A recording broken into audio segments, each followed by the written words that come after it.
Halo sobat rebahan profesional, bagaimana kabarnya? Semoga sehat semua. Kembali lagi bersama saya Bob, selaku pimpinan utama dari para sobat rebahan profesional yang ada di seluruh penjuru dunia. Pada kesempatan kali ini saya akan merangkum sebuah film keren berjudul No Escape yang dirilis pada tahun 1994, di mana film ini menceritakan aksi seorang mantan anggota militer yang terpaksa ditahan dan dipenjara karena suatu kasus dan dikirim ke sebuah penjara brutal, kejam, dan sangat tidak manusiawi. Penasaran bagaimana aksi beliau dalam melarikan diri dari penjara terketat? Langsung aja kita masuk ke dalam cerita. Cerita diawali dengan memperlihatkan sebuah pasukan khusus militer Amerika Serikat yang sedang berbaris, namun tiba-tiba ada seorang prajurit dengan sengaja menembak komandannya sendiri hingga tewas di tempat. Setelah kejadian penembakan itu, kita akan diarahkan pada si pelaku penembakan tersebut yang bernama Robin, yang sedang bersama dengan para tahanan kelas kakap yang telah dijatuhkan hukuman penjara seumur hidup, di mana seluruh tahanan paling kejam itu langsung disambut oleh seorang kepala sipir bernama Warden. Di sini Warden berkata bahwa para tahanan tersebut sengaja dibawa ke tempat ini karena mereka semua sudah tidak lagi layak untuk hidup bermasyarakat karena terlalu brutal. Bagaimana tidak, karena bermacam penjara dengan tingkat keamanan paling maksimal saja berhasil mereka jebol dan tak lagi mampu menahan mereka.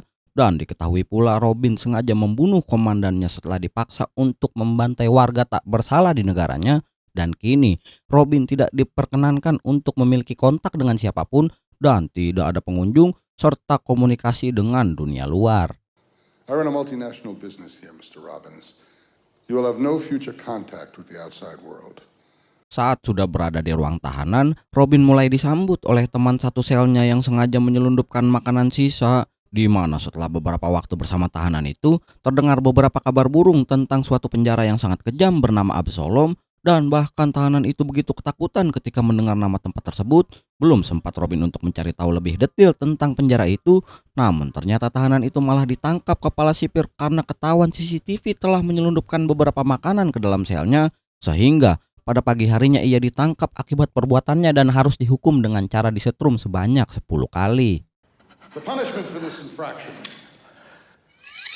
10 lashes.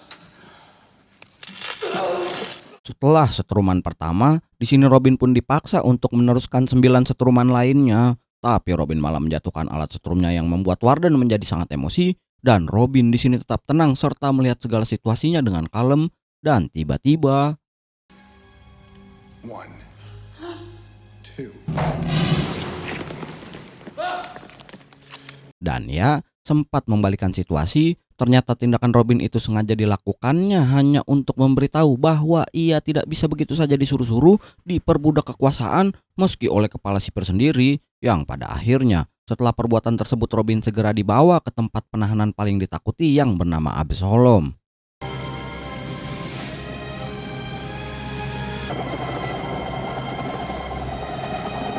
Saat sedang dibawa menuju penjara tersebut, terlihat jelas bahwa Absalom merupakan sebuah penjara yang berada di sebuah pulau yang dikelilingi oleh lautan samudra.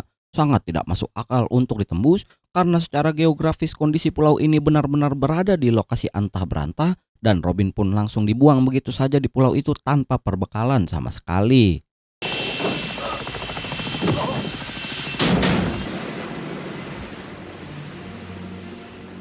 Ketika baru saja dijatuhkan dari helikopter, ia langsung dikerubungi oleh tikus-tikus hutan yang bahkan dari kejauhan saja sudah terdengar suara sekelompok orang yang seperti memantau keberadaan Robin dari jauh. Dan benar saja, pada saat itu juga terlihat jelas bahwa pulau ini sudah dihuni oleh sekelompok orang yang mulai menyudutkannya dengan berbagai senjata, sehingga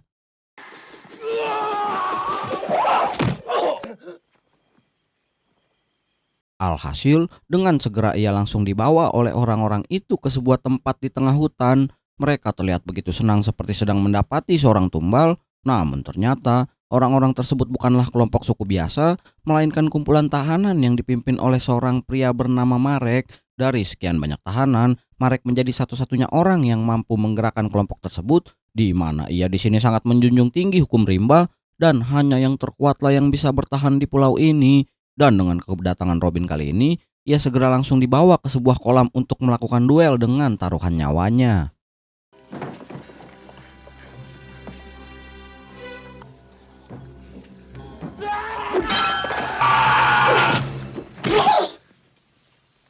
Dan ya, tak perlu banyak waktu, di sini Robin ternyata berhasil memenangkan pertarungannya dengan sangat mudah. Marek yang melihatnya pun segera menawarkan jabatan sebagai asisten utamanya, tapi Robin di sini sama sekali tidaklah tertarik, di mana ia malah memperlakukan pria tersebut selayaknya anak kecil, dan tiba-tiba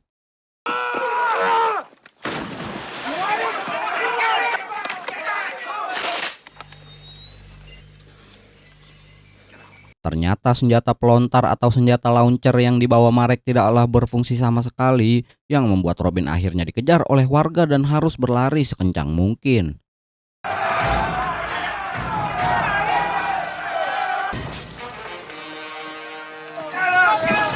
Tanpa mengetahui arah tujuannya, Robin hanya mengandalkan kemampuannya untuk berhasil kabur. Beberapa tahanan berhasil ia jatuhkan dalam sekejap, sedangkan sisanya masih mencari ke berbagai arah dan terus mengejarnya.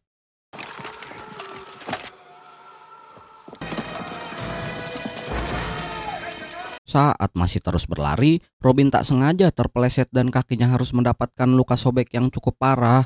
Dan dengan luka di kakinya itu, ia masih berusaha semaksimal mungkin untuk kabur, tak peduli seberapa banyak jebakan yang ada di hutan tersebut.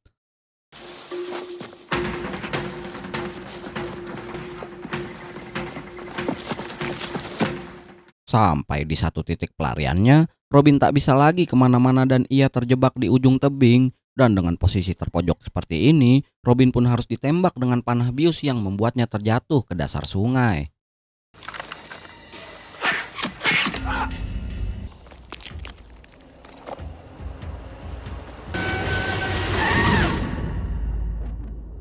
Setelah berjam-jam dari situasi sebelumnya, terlihat sekelompok orang mulai menyadari keberadaan Robin yang ada di pinggir sungai. Dengan pakaian yang berbeda dari kelompok Marek, mereka pun segera membawa Robin ke suatu tempat. Dan setelah terbangun, Robin sudah berada di sebuah pemukiman yang jauh lebih damai dan tentram. Dengan rasa penasaran yang tinggi, ia pun mulai berkeliling demi mencari tahu lebih jelas, yang pada ujungnya rasa penasaran itu langsung membawa Robin kepada seorang tahanan lain yang bernama Hawkins. Hawkins yang berposisi sebagai salah satu pendiri pun mulai mempertemukan Robin dengan tahanan senior. Tahanan senior ini sering dipanggil dengan julukan ayah atau father. What's your name? Robbins. The what? The father. Di sini Father menegaskan bahwa Robin sedang berada di markas besar yang menjunjung tinggi perdamaian. Kelompok ini sengaja dibentuk demi mengumpulkan para tahanan yang tidak suka dengan hukum rimba alias kelompoknya Marek. Dan memang benar, jika dilihat dari kemajuannya, sudah jelas pemikiran kelompok ini jauh lebih manusiawi. Bahkan mereka juga memiliki seorang perakit jenius bernama Dysart. Tak heran jika markas yang berbentuk seperti benteng ini sengaja dibangun bersama-sama demi menciptakan kehidupan yang lebih layak. Saking layaknya, Robin pun dipertemukan juga dengan seorang pemuka agama yang bernama King. King sering berbicara tentang kebersihan beserta keimanan yang sangat dibutuhkan oleh kelompok ini, yang membuat Robin merasa lebih layak untuk tinggal dalam kelompok ini. Oh, now, who are you? Oh, for your leg. Nasty. Ketika menjelang gelap, seorang tahanan bernama Casey terlihat menghampiri Robin. Ia mengaku bahwa dirinya kagum dengan Robin yang baru saja tiba, tapi Robin langsung dinobatkan sebagai satu-satunya tahanan yang berhasil kabur dari kelompok Marek dengan kondisi hidup. I heard you escaped from Marek. No one's ever done that before. Just leave me alone, okay? Absolutely. Singkat cerita, ketika malam hari, Robin bergegas keluar dari ruangannya setelah menyadari salah satu penjaga terlihat ketiduran. Namun niatan Robin langsung disadari oleh Hawkins yang begitu tegas dengan aturan. Dan lagi-lagi, Robin kembali melakukan perlawanan karena ia sangat tidak suka untuk disuruh-suruh. No one goes out at night.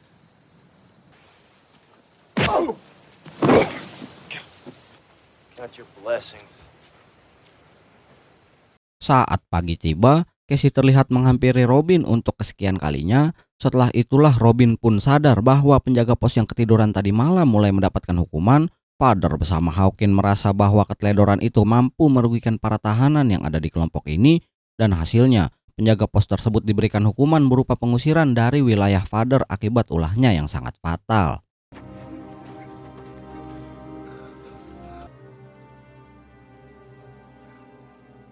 Di sisi lain, kelompok Marek sedang mengalami krisis makanan. Sebagian dari mereka protes dengan kepemimpinan Marek yang hanya mempedulikan kekuasaan. Bahkan semakin lama para tahanan di kelompok itu, semakin sulit mereka untuk menyuarakan kesejahteraan. Sangat berbeda dengan kelompok Father yang memberi kesejahteraan luar biasa dan sangat dirasakan oleh kelompoknya. Dan untuk pertama kalinya, setelah berpuluh-puluh tahun, Dysart berhasil menciptakan sebuah pohon Natal dengan bahan seadanya.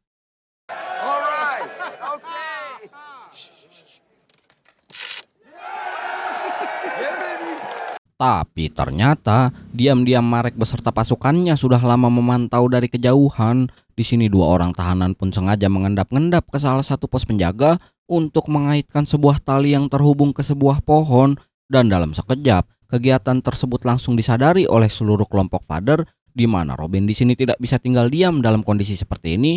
Ia pun diberitahu oleh Hawkins bahwa kabar penyerangan tersebut telah dikonfirmasi oleh seorang mata-mata di kelompok Marek.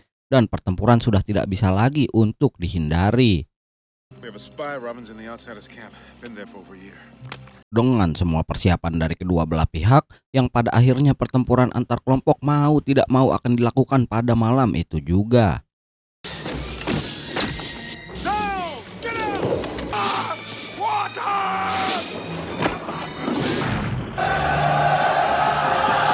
Sebagian kelompok Marek berhasil menyelundup masuk, sedangkan sisanya terlihat menginisiasi dengan mengerahkan beberapa bom dan panah api. Dari situ sipir penjara termasuk Warden berhasil mendeteksi adanya peningkatan suhu di pulau ini, apalagi pertempuran yang terjadi semakin menjadi-jadi serta membabi buta.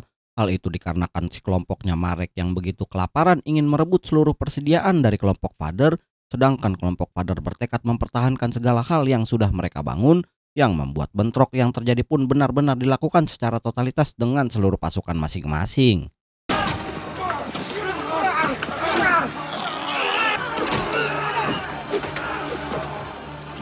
Karena bentrokan tersebut, hal itu menimbulkan banyak sekali korban jiwa. Sampai di satu titik Marek bersama asistennya pun berhasil masuk menghampiri Father. Yang mengejutkannya di sini, Marek ternyata merupakan anak kandung dari Father dan mereka berdua telah menjadi tahanan di pulau yang sama. Namun karena prinsip yang berbeda membuat Marek bertekad menghabisi nyawa ayahnya saat itu juga. Yang beruntungnya, Robin berhasil menyusup serta menggagalkan niatan tersebut dan ujungnya Marek yang gagal memberi perlawanan pun berhasil dipukul mundur oleh Robin seorang diri.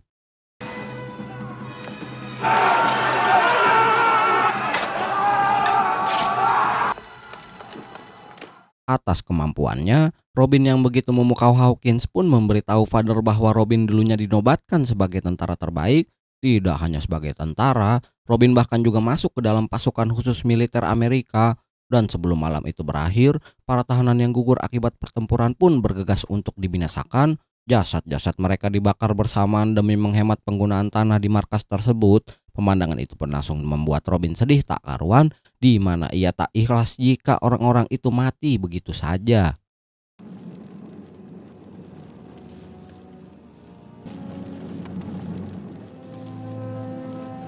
Ketika pagi tiba, Robin pun kembali terbangun. Ia mendapati sebuah perahu kecil yang sedang dilayarkan secara diam-diam, yang ternyata keberangkatan perahu itu sudah direncanakan oleh Dysart dan kawan-kawan untuk mengetes kepekaan para sipir.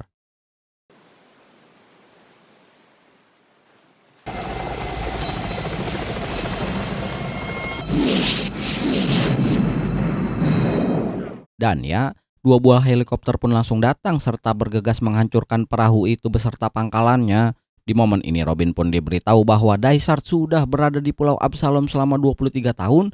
Itu semua bisa terjadi akibat tindakannya dalam merakit peledak yang menewaskan 50 orang. Dan dengan memanfaatkan kejeniusannya, Dysart pun sedang menciptakan sebuah perahu dengan memperbaiki mesin perahu terdampar yang ia dapati 20 tahun lalu. Mesin itu berhasil ia dapatkan karena dulunya di Pulau Absalom ini masih terdapat kantor pusat dari para sipir penjara. Yes, it's a distributor. Simple, ordinary garden variety distributor. In order for the mechanism to function properly, it requires a device that will act. Pada saat ini Robin bertekad untuk membunuh Marek demi menghentikan terjadinya pertempuran selanjutnya. Keberangkatannya kali ini benar-benar ia perhitungkan sedemikian rupa dan Casey di sini terus memaksa untuk ikut. Karena Robin peduli dengan Casey, ia pun langsung menyuruhnya untuk kembali dan menunggunya di markas utama. Now go back. Go. Sepanjang perjalanannya dalam membunuh Marek, Robin harus tetap bertahan hidup dengan mengandalkan nalurinya, di mana pada situasi yang berbeda, Marek ternyata mulai mempertajam hukum rimbanya dan ia telah melenyapkan berbagai pihak yang berani untuk melawannya. I think it's about time we all patched up our little differences, don't you? Dan di sisi yang lain, entah bagaimana caranya, secara tiba-tiba Casey malah menyusul kepergian Robin. Namun ia malah terkena perangkap yang dibuat oleh kelompok Marek. Alhasil, pada malam itu jugalah Casey ditahan dan hendak diperlakukan seperti tumbal. Tapi tanpa disadari, secara diam-diam Robin telah menyusup di antara kerumunan itu. Dengan hanya beberapa detik saja, kemampuan memukaunya benar-benar diperlihatkan. Tak heran jika beberapa orang tahanan berhasil dilumpuhkan dalam waktu sekejap. Sedangkan pada situasi yang lain, Casey ternyata sudah disekap dengan posisi kepala dikelilingi oleh pecahan beling, sembari memikul beratnya kayu dan kakinya dipaksa untuk tetap tegap dalam kondisi seperti itu. When the little boy didn't answer, the big daddy bear. Pada saat yang sama, Robin berhasil mengalihkan perhatian dengan molotovnya dan seluruh tahanan pun langsung teralihkan. Namun hal itu harus sia-sia setelah Marek tidak terpancing sama sekali. Dengan begitu, Robin bersama Casey pun sengaja ditempatkan ke dalam kolam yang sangat tidak asing bagi Robin. Mereka berdua dipaksa menghibur seluruh tahanan dengan bertarung di situ hingga tewas. Dan apa boleh buat lagi, pada saat itu juga Casey langsung mengarahkan tombak tersebut ke dirinya sendiri, sembari membisikkan Robin untuk tetap berjuang.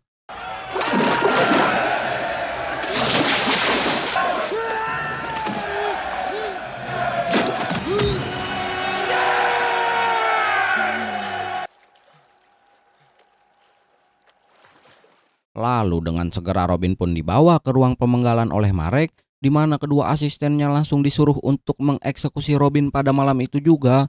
Tapi siapa sangka, Robin berhasil selamat setelah salah satu dari asisten itu sengaja berinisiatif, yang ternyata orang tersebut adalah asisten utama dari Marek, dan selama ini ia telah menjadi mata-mata bagi kelompok Father.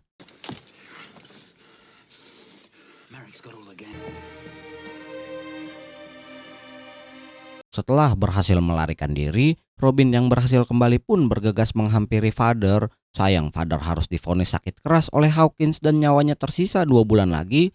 Alhasil, cepat atau lambat, harus ada keputusan terbaik yang diambil oleh mereka semua. Di mana Robin pun berencana untuk pergi dari pulau ini sembari mengajak orang-orang yang sekiranya ingin ikut bersamanya. Tapi salah satu orang yang keberatan untuk pergi adalah Hawkins. Ia berkata bahwa dirinya sudah terlanjur nyaman di tempat ini, serta akan meneruskan apa yang sudah ia bangun dari awal. Robin yang mendengarnya pun tetap respect terhadap pilihannya dan harus tetap bergegas pergi dari pulau ini. Terlebih Father pun sengaja memberikan jabatannya sebagai pemimpin kepada Robin pada saat ini. Di sisi lain, perahu mesin yang diciptakan Dysart sudahlah berfungsi. Keberhasilan ini pun semakin membuat Robin menggebu-gebu untuk melakukan misi terakhirnya, yang tak lain tak bukan ia ingin menewaskan Marek sebelum segala kekacauan semakin memburuk di pulau ini. Lalu pada esok paginya, Robin mulai mendapati sebuah tiang berkepala di depan base camp mereka, yang ternyata tanda itu adalah tanda peperangan dari kelompoknya Marek.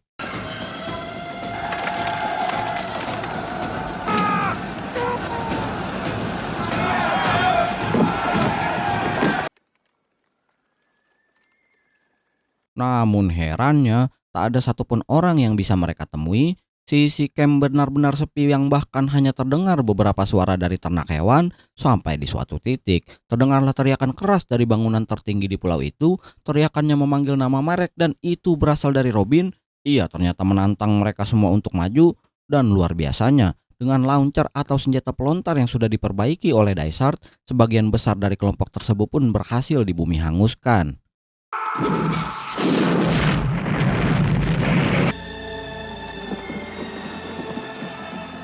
Akibat kejadian itu, suhu panas yang ada di pulau ini pun turut terlacak oleh para sipir penjara. Pada momen tersebut barulah seluruh pasukan Father bergegas keluar serta memukul mundur pasukan Marek yang masih tersisa. Sedangkan secara diam-diam, Marek ternyata masih mampu bertahan hidup. Ia benar-benar datang menghampiri Robin yang membuat mereka sekarang bertarung mempertaruhkan nyawanya.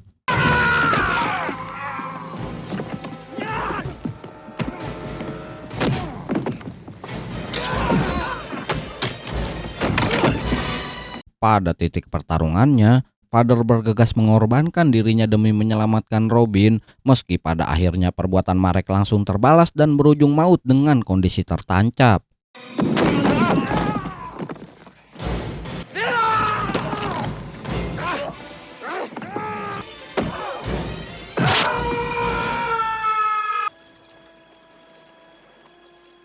Singkat cerita, setelah kejadian tersebut, Robin pun langsung mengumpulkan semua tahanan demi menyampaikan suatu hal, di mana ia berkata bahwa Father telah menitip pesan untuk menobatkan Hawkins sebagai pemimpin baru kelompok tersebut, yang padahal pesan itu tidak benar-benar ada dan Robinlah yang sebenarnya diminta untuk meneruskan. Hanya saja tak ada angin, tak ada hujan, dari kejauhan mulai terlihat ada hembusan asap yang muncul secara tiba-tiba. Dan sialnya, entah bagaimana Dysart ditemukan dalam kondisi tewas tepat di sebelah perahunya yang sudah terbakar.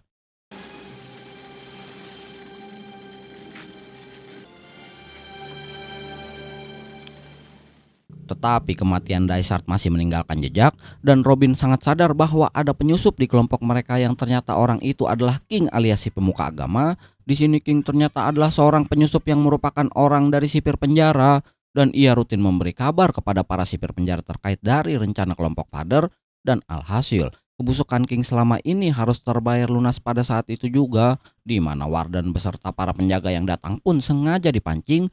Dan tepat pada saat itu juga, Robin bersama yang lain langsung menyerang serta masuk ke dalam helikopter itu, sedangkan Warden dan juga King langsung dibuang di tengah hutan, tak peduli apa yang nanti terjadi dengan mereka berdua.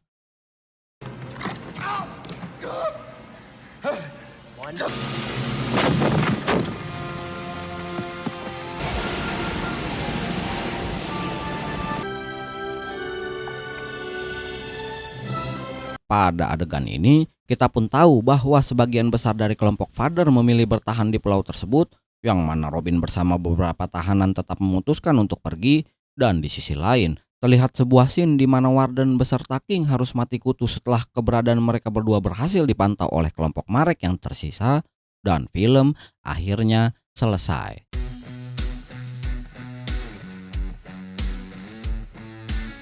Oke, itu dia ya akhir dari film No Escape yang dirilis pada tahun 1994.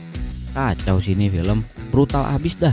Cocok banget buat orang yang suka nonton film action tapi dibuat dengan tema pelarian atau kabur dari penjara. Top dah, bintang 25. Oke, segitu aja dulu dari saya. Makasih udah nonton videonya sampai habis dan sampai jumpa di video yang lain.